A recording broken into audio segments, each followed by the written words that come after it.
Okay, so now you sign up for Tough Enough. Yeah. Did you think going into it that you had a chance to win it, or is it just something to do because you're not really into the teaching thing? There was never a time in my the whole journey I thought I was going to win until the very end. There was a point at the end, or there was a point halfway through when I knew I was going to win. But I thought, what the hell? I'm young. I'm done with baseball. I'm done with sports altogether. But I still have something competitive left in me. I still have some athletic ability I want to get out. And honestly, with The Rock, doing what he was doing, that's basically how I've been acting in a locker room for years. So once he was having the success he was having, I thought, you know what, I maybe could do this. I mean, obviously, I didn't know at the time I was putting myself up and comparing myself to one of the best entertainers the world's ever seen. Right. But I knew I didn't want to get to the age I'm at now and wonder what if. I feel you. Because as you're doing the show, they're paying you $300 a week. Yeah, $300 a week. Isn't that nuts? That's not enough to support yourself on any level. It's nothing. Fortunately for me, I had some money stacked away from my teaching days, but not that much money though. As a teacher, I was making my first contract, my first year teaching, I was making $29,000 a year. I coached baseball, high school baseball, and I think that was an extra $1,500. At the end of every month, after I paid for my rent, paid my car note, after I paid my insurance, I had around between $400 and $500 left for the month to play with.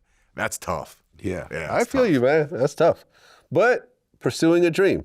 Yeah. Pursuing a dream. I remember in my 20s, I did the same thing when I decided to become a DJ. And you kind of reach this point in your life where if I wait a few more years, it'll be too late to start. Yeah. Your 20s are a very interesting time. You're right. Do everything that you've ever dreamt about in your 20s, because once you hit your 30s, your 40s, start having kids, it'll turn into a what-if situation. Right. I never wanted to go through a what-if. Likewise, exactly. Yeah. So you actually went forward and you got it.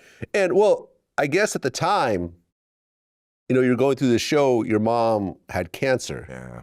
And you were actually going to leave the show to go take care of her. I was. But then they told you you're going to be the winner. And that's when I knew. Well, they didn't tell me I was going to be the winner. When we went and started the show, 13 people got into the house, 13 contestants. It was, I think, 8 men and 5 girls.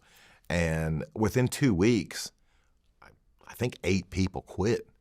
And so once it was a 9-week setup for the show, and around about week 6, my mom got sick. And I went to the producers, and I went to them, and I said, I don't want to quit. I quit my job. I sold my car. I'm all in on this. But I also don't want to be here, fake fighting grown men and get a call that says my mom died. And they told me, they gave me a solution. Anyone else, somebody got a hangnail and bitched about it, they sent them home. All right, it's not for you, bye. But when I told them this, they said, we have a solution for you. Let's send you home, we'll fly you home, we'll take a camera crew with you, and you can see your mom, address the situation, and then make your decision. And once they did that, I kind of knew, all right, well, they wouldn't be doing that if they didn't see a future with me. It's funny how everything in wrestling is a storyline. Everything. Everything. Just everything. Yep. You know what, though? To this day, that video that I have from being with my mom in the hospital, I cherish it because I just don't have video of her. I have no other video other than that. To me, that's what still keeps her alive, is seeing her. And if I want to hear her voice, I can and it's crazy that I'm putting a DVD in that's WWF and MTV, and that's how I keep my mom alive. But I'm grateful that I have it. Now, WWF was involved in this production, of course. Yeah.